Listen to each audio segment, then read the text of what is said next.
Hello and good morning, everybody. It is I, Stippling Vaughn, and as you can tell from the background, actually you can tell when I lower the board, I'm at my local dive bar, hard at work, and I'm working on my page for my book, Scat Investigators. So I didn't post a video last Sunday. It was just way too hot in here. I got in here and I tried like twice to do my normal video, and it's just so hot that I just got to the point I was like, I just threw in the towel. I stayed here long enough to do my stippling short, and then I headed home. It was just way too hot in here. The air conditioning wasn't working or something. So it's nicer today than it was last weekend. So here I am, hard at work. Got a new subscriber, so thank you very much. The stippling short videos have been going over well, so please make sure that you go to my channel and like and subscribe and check out my stippling short videos. I really do enjoy making them for you guys. I have a separate piece of artwork that I'm working on just for the stippling videos. So when you get done with this video, if you go to stippling short, it's not going to be a continuation of me working on this piece here, Scat Investigators. It will be for the myths and legends, horror creatures of Pennsylvania and the Northeast. We got the Pittsburgh Green Man. We got two zombies. Remember the zombie movies originated in Pittsburgh. We got the West Virginia Mothman. Right now I'm working on the Headless Horseman, and so I got him in a uniform of a Union soldier from New York. So hope you'll check that out. So I've got 2 videos on that so far, and I'm working on my third, which I'll be making that and posting that today. So I wanted to go over this last Sunday, but I wasn't able to because of the heat. The Taylor Shabusiness trial concluded, and for me, the winner of who did the best job covering that case was Legal Vices. Legal Vices had a rotating but continuous number of guests on his panel, and so you got different opinions, you got different analysis, but more importantly, you got analysis in real time as the case was going on. There was a lot of streamers, LawTube streamers in the genre, streaming the case, but almost all of them were by themselves. And I prefer having numerous people on the panel. It's much more entertaining. But more importantly, I noticed that there's only one person on the panel, and we'll use like Nick Ricada, Joe Logic, and Kurt from Uncivil Law. They all 3 of them provided in-depth analysis, but the problem was when it's just one person, I found myself just watching the case along with them, and they would just be there just watching and not commenting, whereas Legal Mindset, having so many people on his stream, there was a lot more input and there was a lot more entertaining, and you learned more from it.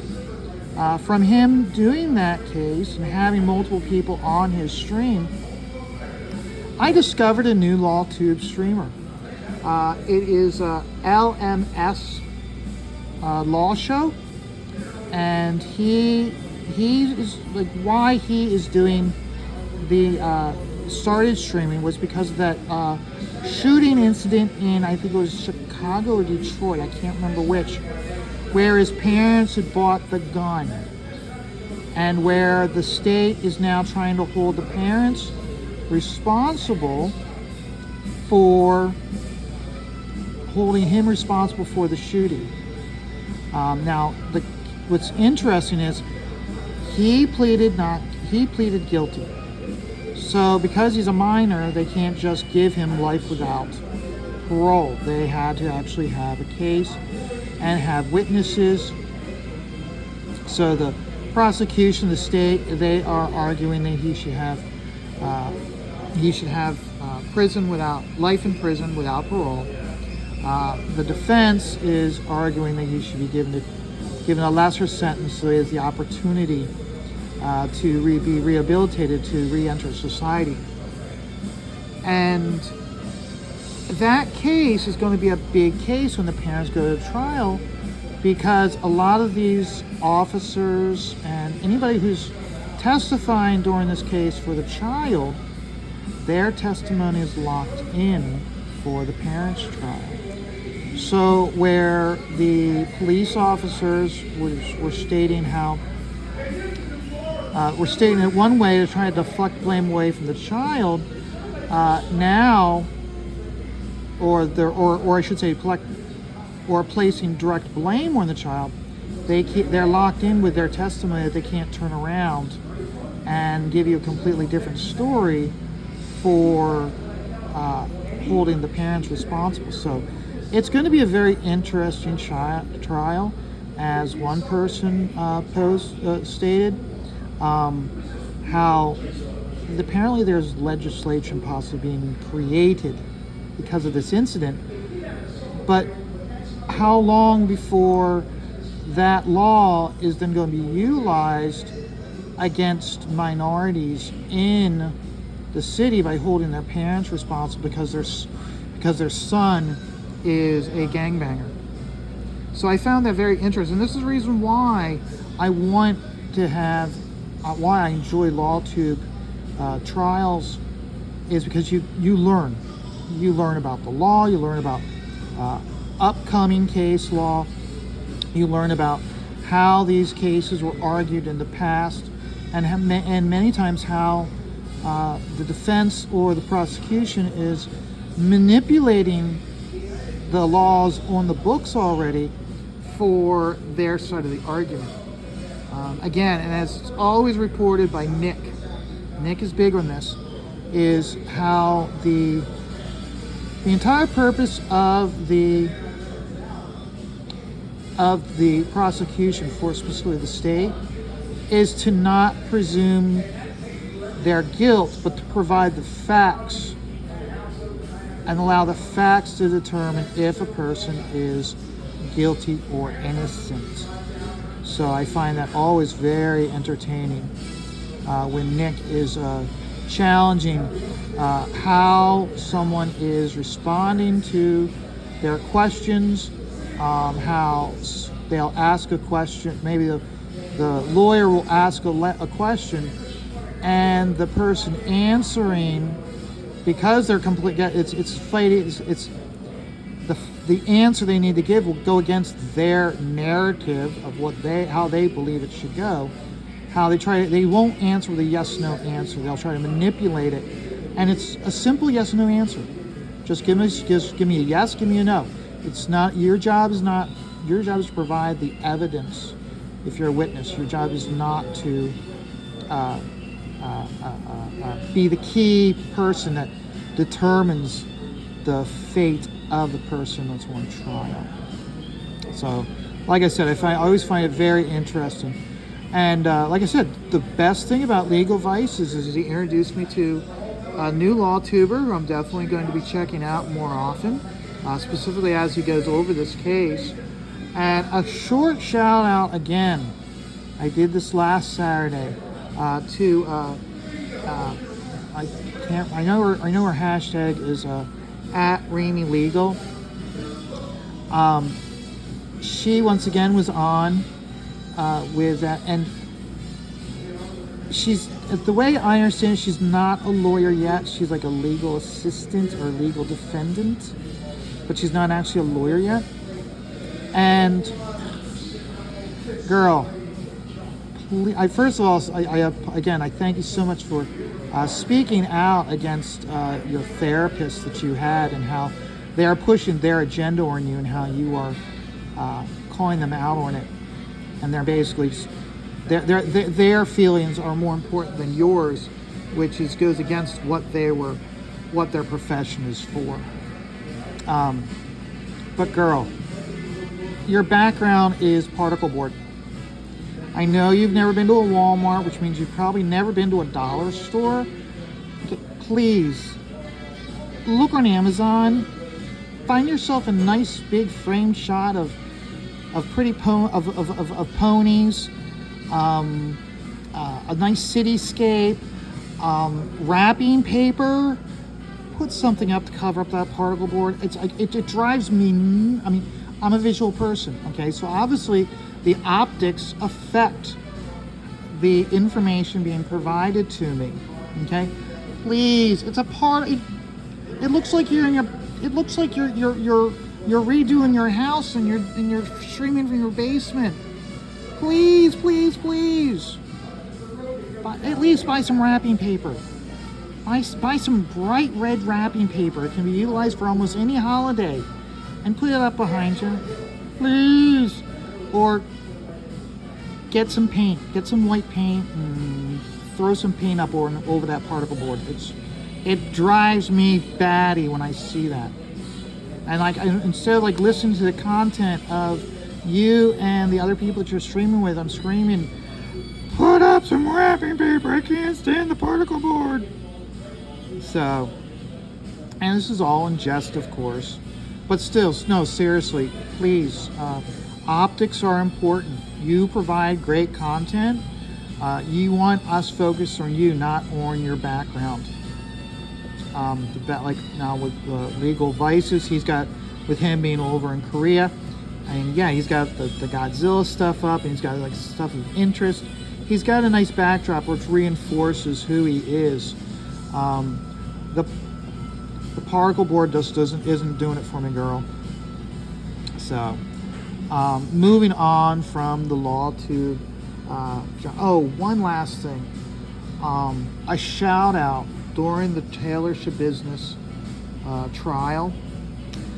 Andrew Esquire, he wasn't on anybody's shows. What he was doing, which I thought was pretty humorous, is he must have had multiple windows up to see multiple people stream at the exact same time, and he was stream sniping them. So when you could tell that he was doing the Good Logic, and Good Logic is just there watching the trial, it's like, okay, oh look, Nick's talking, so let's jump over to Nick's stream and hear what Nick has to say. Hey chat, why don't you say hi to Nick and tell Nick I'm in the chat and say hi to him for me.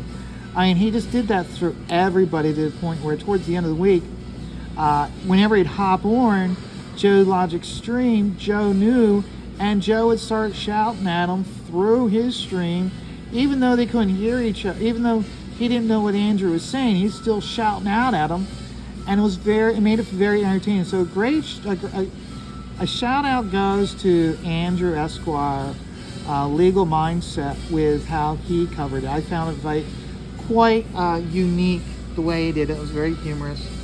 But overall, in the end, guys, I love you all. You guys create great content. And I know why you do, and I respect why you guys are all streaming individually on your own channel, is because you guys want the super chats for yourselves. I think about how shows like the Ballers or the Jack Show, or the Professionals, how it's a rotating show and it goes from person to person.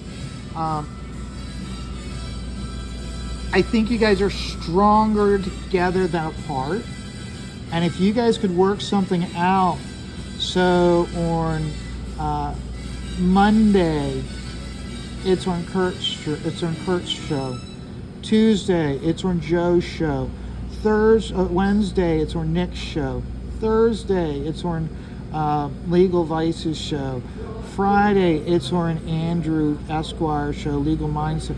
If you guys just rotate it that way, so because you guys are stronger together, and I think you can make stronger content, and it may be more lucrative for these bigger cases to do it together with that method as opposed to doing it alone. I mean, this is my opinion. I'm not dictating at all on how you guys should do your business and how you guys should run your shows. And I understand why you guys aren't. I'm just finding friends that I don't want you guys to lose out. And eventually, I don't want you guys to fall behind. And I find that where LawTube's strength is indeed that strong is when you guys are on each other's streams, providing analysis to each other. Perfect example is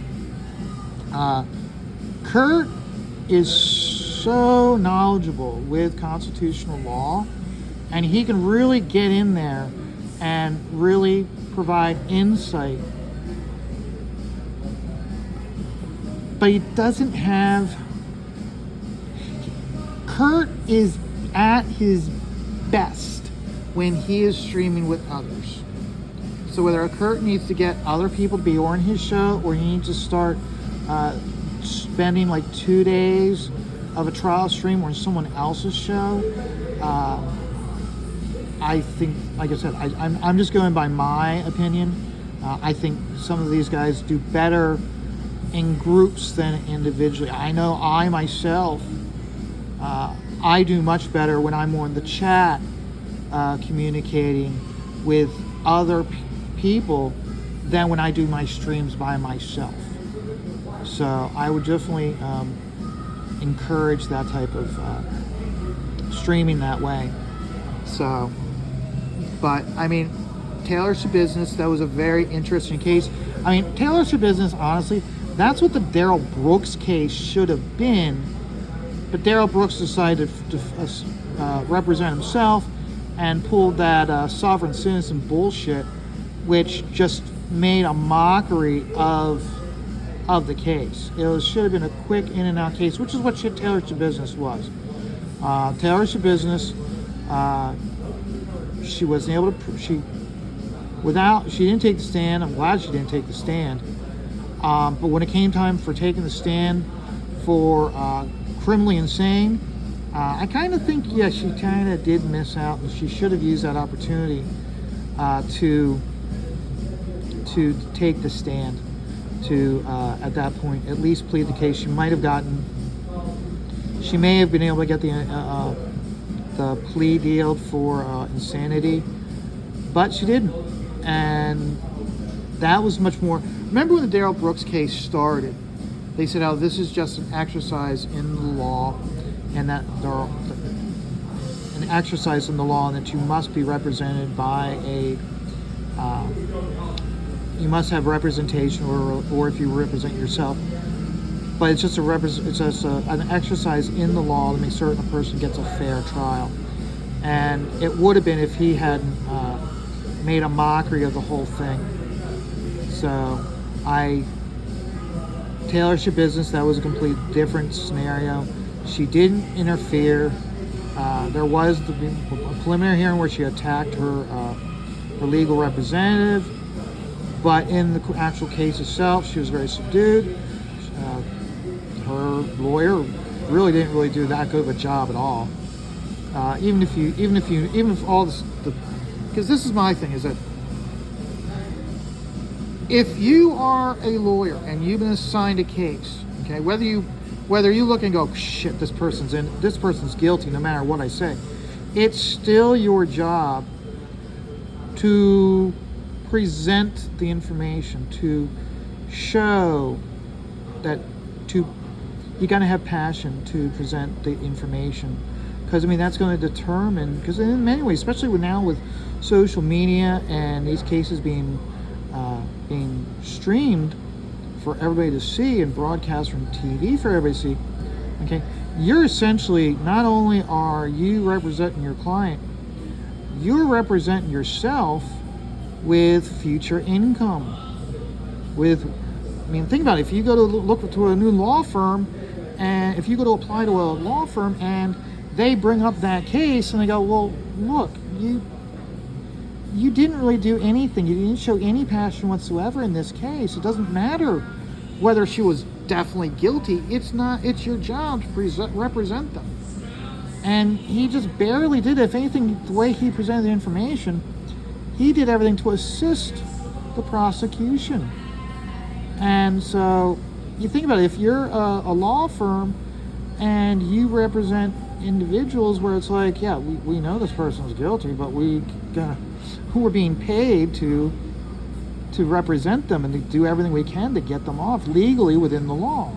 I mean, this is a jury trial. That means that we have to make an impression on the jury to get your client off. He made no attempts whatsoever. So I think that's where I do see where it's important for these individuals to see how the model of representation in the courtroom is changing. You're not just trying to persuade, well, you are, your number one thing is persuade the jury. But you need to look at how you're representing the person, not just for their innocence, but also your presentation for future employment. So for me, that's where I was kind of like, you should have done a better job. So, and I think a lot of the, and he was kind of made fun of by a lot of the other panel lawyers in LawTube for how he represented Taylor Shabusiness. So, but okay, this is about it for now. I'm gonna start this, end this stream or this video, and then I will be doing my stippling short video. It's a time-lapsed video. All I do is I'll have the tape, this straight down, then the camera, which is an angle, it'll be straight over top of it. And then it's just a time-lapse video. It's usually between 27 and 33 minutes. So check it out, and if you like it, make sure you subscribe. Subscribing to a channel, liking the video, subscribing and commenting, they help out greatly. So please, and with me, it's not necessarily by being monetized. That's not the case. I mean, I'm so far from being monetized, it's not even on my radar. The reason why I'm doing these videos is to introduce you to the inking method of stippling and how you create the image just from using dots. And because so few people use this method, that's what the importance is to generate interest and enthusiasm for how I'm creating the image, so that when I do come out with my Scat Investigators comic book, you'll be interested. You're like, oh, I want the whole book now that I've seen the videos. So, and we are also reaching the point where I'll be doing less and less videos showing the Scat Investigators, these two, Mac and Bob. You'll be seeing less videos of these guys, of pages of these two guys, because I'm hitting the big fight scene. I don't want you to see who they're fighting yet. I don't want to see that I don't want you guys to see just yet. So I might change my mind, but then this is where it gets iffy, is where it's like, what do you show and what do you not show? So I'm reaching the point where I'm like, not going to show you who they're fighting, because I want that to be part of the surprise. So, but I mean, I know there's going to be some instances where I might have, like, the next page is going to be them fighting the monster, but maybe I'll have a panel like this size where it'll just be a close-up of one of the guys' faces. What I'll do is I'll put paper over the rest of the page just so you can see that panel being worked on. So, but hey, I'm going to start working on the stippling video, or for the time-lapse video. So until then, remember, everybody, life is stressful. That's why you just take it all one day at a time.